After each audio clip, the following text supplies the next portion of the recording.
جميل. كيف؟ ليك.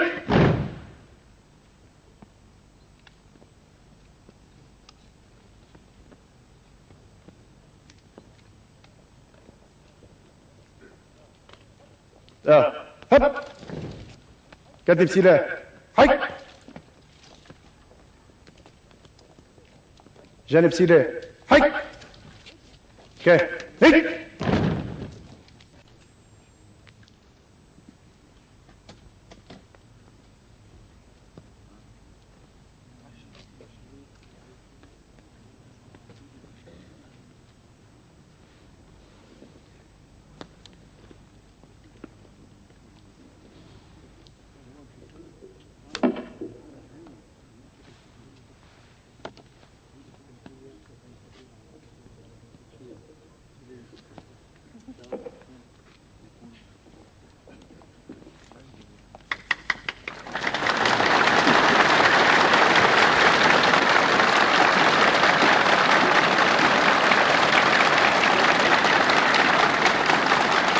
شبابك اليوم محمسين شبابك.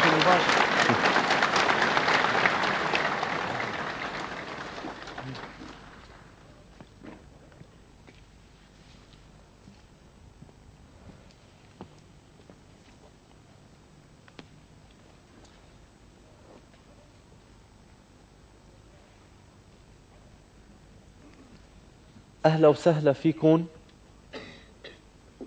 بدورة التدريب العسكري للقوات اللبنانية. أهلا وسهلا فيكم على هالأرض بهالمبنى. عم بتكملوا برنامج 10,000 شاب لبناني بلشوه قبل منكم بهالساحة هيدي بالذات بأول هالسنة، وألوف أخرى رح تلحقكم بالأسابيع القادمة لتكمل ذات الشيء يلي انتو هلأ عم تعملوه. أهلا وسهلا فيكم، وبشكركم باسمي وباسم رفاقي بالقوات اللبنانية لأنكم لبيتوا ندائنا، لأنكم لبيتوا طلبنا، لأنكم لبيتوا نداء لبنان لنجي كشباب لبنانيين مؤمنين بلبنان، مؤمنين انه هالبلد لإلنا، مؤمنين انه هالبلد لا السوري ولا الفلسطيني بعد لازم يسترجي يتطاول علينا. انا بشكركم انه تكونوا جيتوا، بتأمل انه كل شيء يكون ماشي مثل ما انتم بدكم، بتأمل انه ما تكونوا تعبتوا، بتأمل انه ما تكونوا انزعجتوا من اي شيء، بتأمل انه بعد هالدورة ال4 ايام يلي عم نقضيها سوا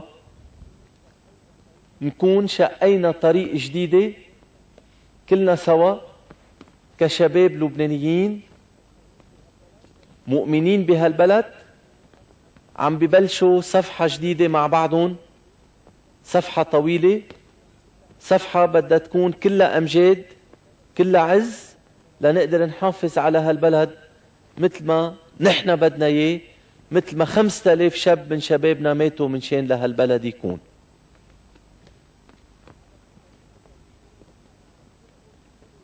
بشكركم تكونوا جيتوا على هالدورة.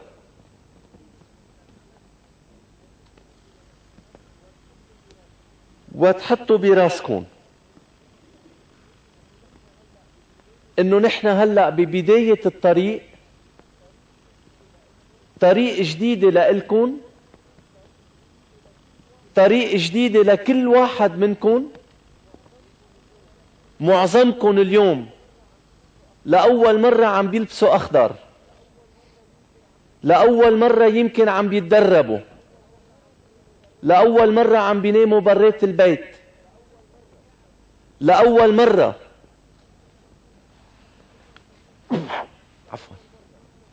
لأول مرة عم بيتنظموا بصفوف مثل هاي، لأول مرة عم بيتعودوا على حياة جديدة لإلهم.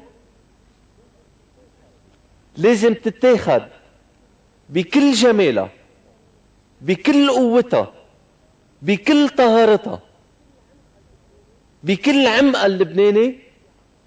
طريق جديدة عم تفتحوها اليوم، طريق جديدة عم تمشوا عليها وعم تعملوا أول فشختكم فيها.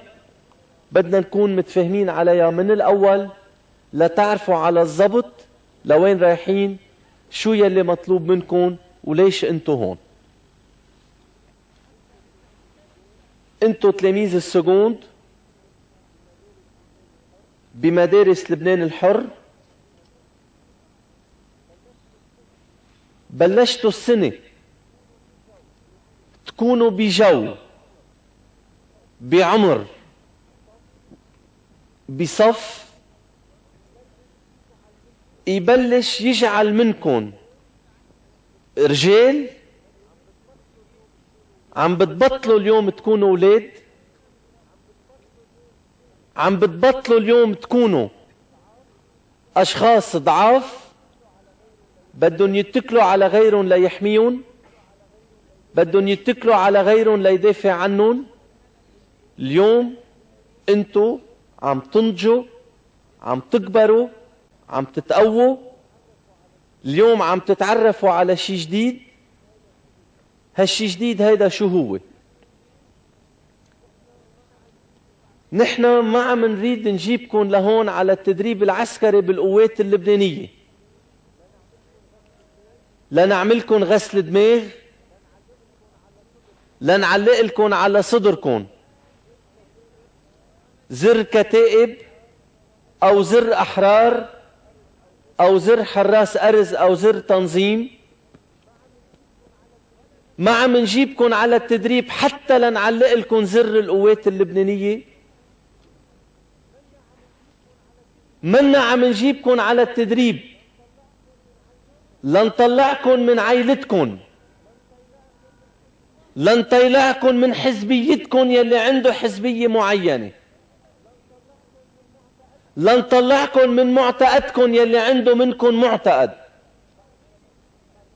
وبعد 7 سنين حرب بشك انه يكون بعد في شباب لبنانيين بعمركم ما قرروا وما اخذوا الخيار وما انتموا الى عقيدة معينة.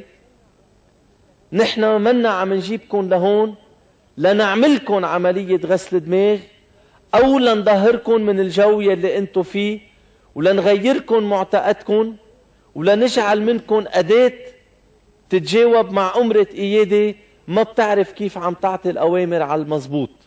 لا،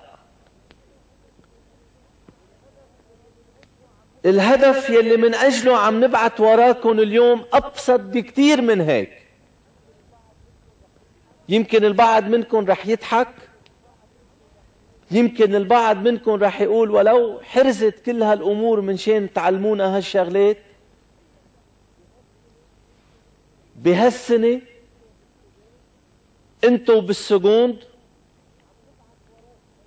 عم نبعت وراكم لنقلكم شغلات كتير بسيطة. السنة الجاي بالبريمير رح نعطيكم دوز اكتر شوي. لما توصلوا على صفوف الترمينال كمان رح ينعطالكم دوز اكتر بكتير، مش اكتر بشوي.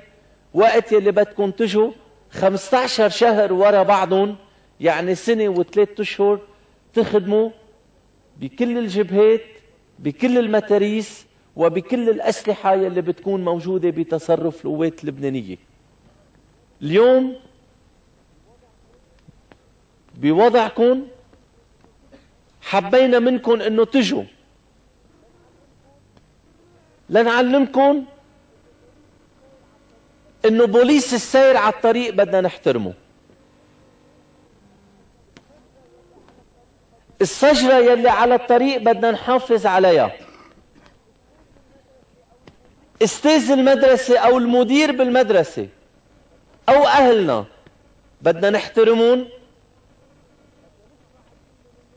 بدنا نسمع الكلمة منهم،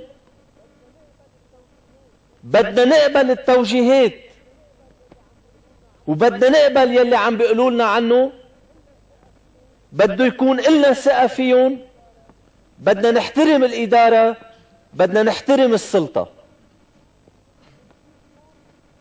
عم نجيبكم لأمور كتير بسيطة، بس هيدي أمور إذا اقتنعنا فيها اليوم، وإذا قدرنا نحطها براسنا، وإذا قدرنا نعمل بموجبها، من هلأ ل6000 سنة جديدة لقدام ما بيعود في لا فلسطيني ولا سوري بيسترجي من بعيد أو من قريب يتطاول علينا.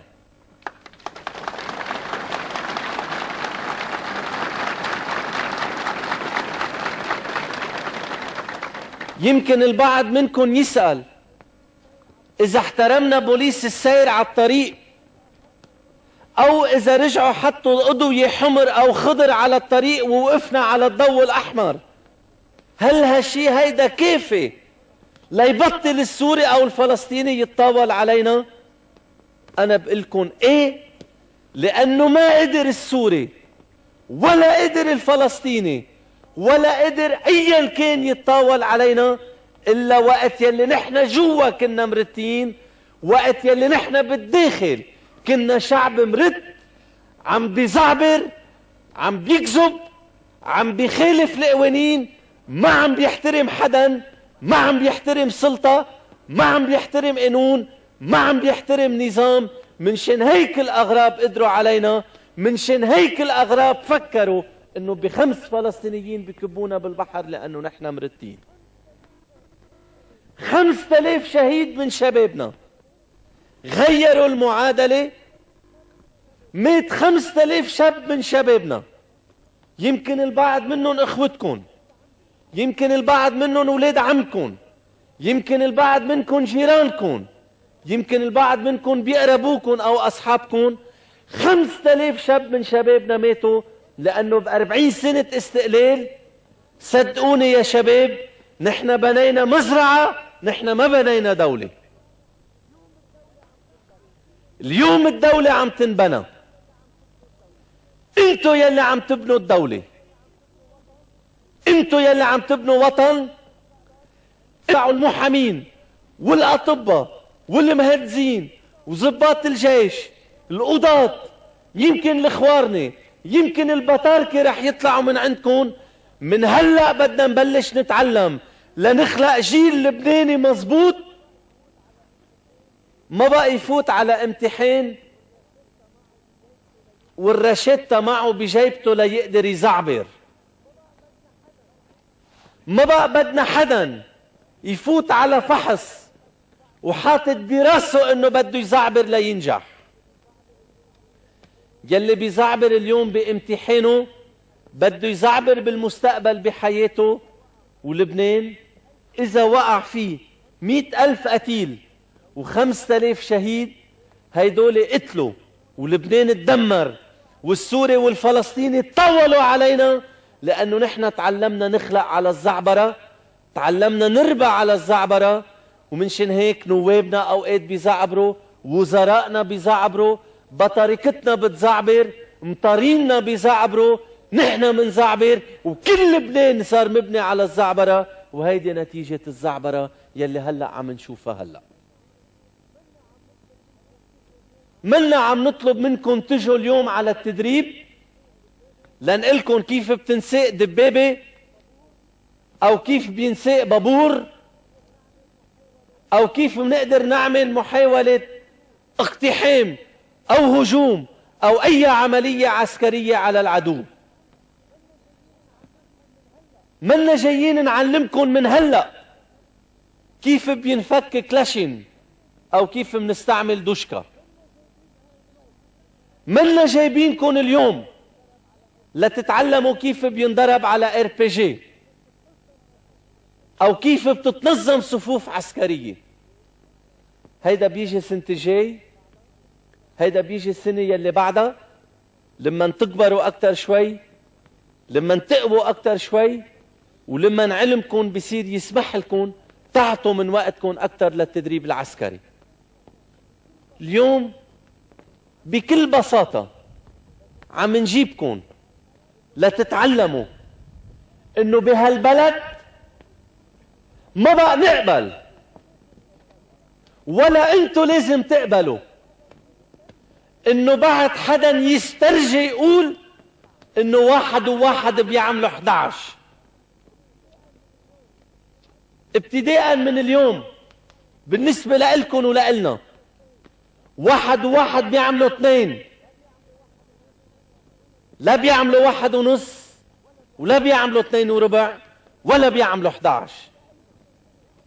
بالنسبة لإلنا وقت يلي بيصدر أمر، وقت يلي الإدارة بتقول شيء، وقت يلي الأستاذ أو المدير بيطلبوا منا شيء، بدنا نعمله.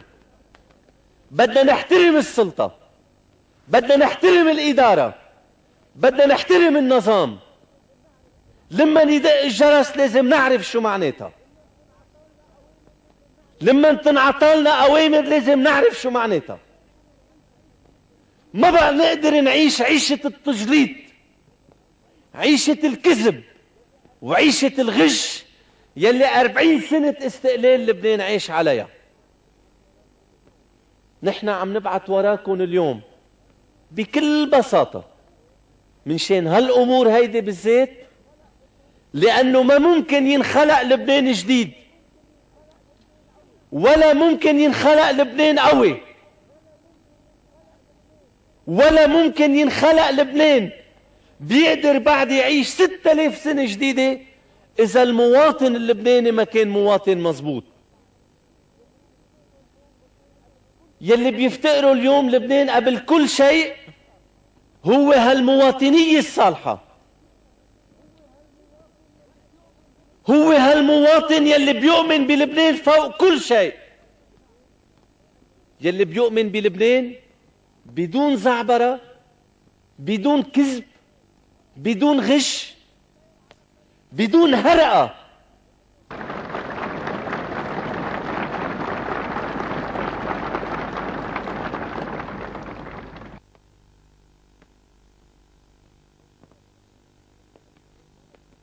اليوم ما بدي احكي معكم سياسة، ما بدي احكي معكم بقضية فلسطين، ولا بدنا نحكي عن إسرائيل أو غيره.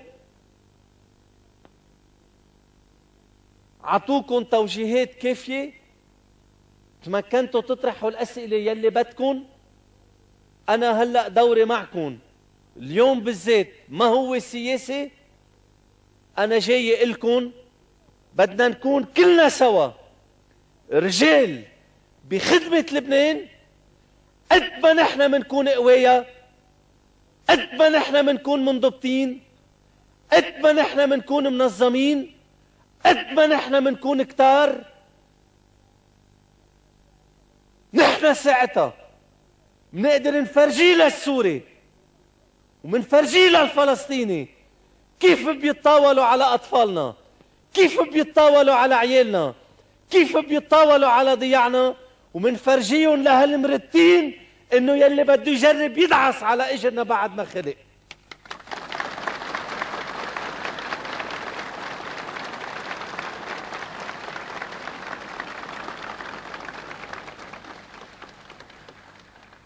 انتوا اليوم بعدكم باول الطريق،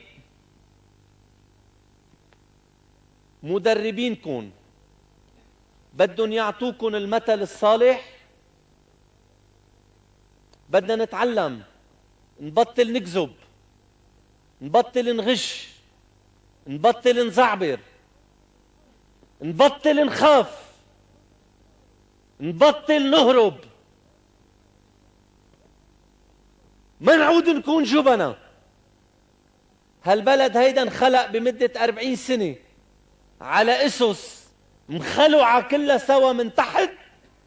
اليوم مسؤوليتكم انتو، مسؤولية يلي سبقوكم، مسؤولية يلي رح يلحقوكم يكملوا هالطريق لإنشاء وسائل دفاع لبنانية قوية، لإنشاء يمكن جيش لبناني قوي يقدر يدافع عنا، يقدر يحافظ على الحدود، يقدر يحافظ على النظام. هالشي هيدي مسؤولية بين ايديكم. انتوا اليوم عم تعملوا اول خطوة بهالرحلة الطويلة. منتأمل انه تكونوا على قد الحمل ونتأمل انه نكمل هالطريق هيدي كلنا سوا، لانه لبنان اليوم بحاجة لكل واحد منا. لبنان اليوم بحاجة لكل طاقاتنا، لكل امكانياتنا، وهيدا الشيء يلي من اجله اليوم انتم عم بتبلشوا تتدربوا. ما بدي احكيكم سياسة، ما بدي اقول لكم شو معقول يصير بعد جمعة، بعد جمعتين، بعد شهر.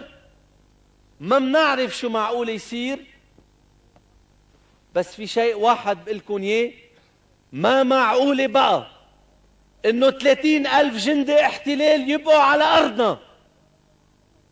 ما بقى معقول 600,000 لاجئ فلسطيني على ارضنا. السوري بده يفل والفلسطيني بده يفل، يرجعوا على بلادهم، يروحوا مطرح ما بدهم، بس بدهم يفكوا عن سمانا. وهاللبنان هيدا بده يرجع يكون لإلنا، وبده يرجع يكون لبنان حر.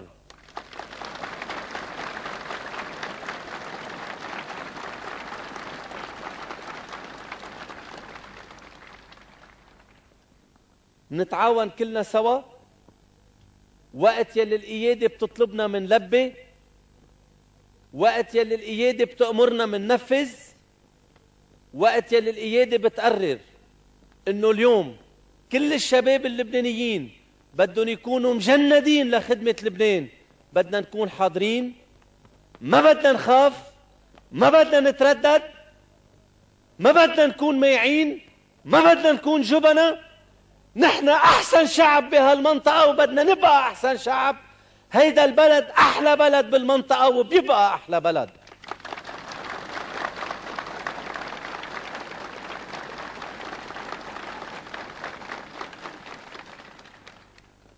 هيدا توجيهي لإلكن. مرة تانية برجع بشكركن كتير. بتأمل انه تكونوا استفدتوا الى اقصى حد من هالكم يوم يلي قضيناهم كلنا سوا. بتأمل تكونوا فهمتوا انه ما جبناكم لهون لنتمرجل عليكم او نتبهور عليكم، ولا جبناكم لهون لنمرمخكم بالوحل او بالشمس او بالثلج. جبناكم لهون لنتحضر كلنا سوا كشباب لبنانيين للدفاع عن بلدنا، لأنه ما حدا رح يجي يموت عنا، لا الأمريكاني ولا الفرنساوي ولا الإنجليزي ولا العربان ولا أيا كان رح يجي يموت عنا. بقدر ما نحن منكون قد حالنا، بهالقدر هيدا لبنان بيكون لإلنا. نحن بدنا نكون الجيش اللبناني المضبوط. نحن يلي بدنا نتعاون مع كل اللبنانيين لنحافظ على لبنان. نحن يلي بدنا نتعاون مع كل الأشخاص الطيبين والمؤمنين بلبنان، ويلي مستعدين يدافعوا عنه مستعدين نتعاون معهم. هالمسؤولية هيدي أساسا رح تكون مسؤوليتنا، لأنه ب7 سنين حرب نحن يلي تحملنا المسؤوليات، بدنا نضمنا نتحملها للمستقبل. ويكون إيمانكم كبير وأملكم كبير إنه لبنان ما معقول يكون إلا يلي نحن بدنا إياه إنه يكون. وبشكركم وعاش لبنان. جميع يا هب كتف سلاح. هاي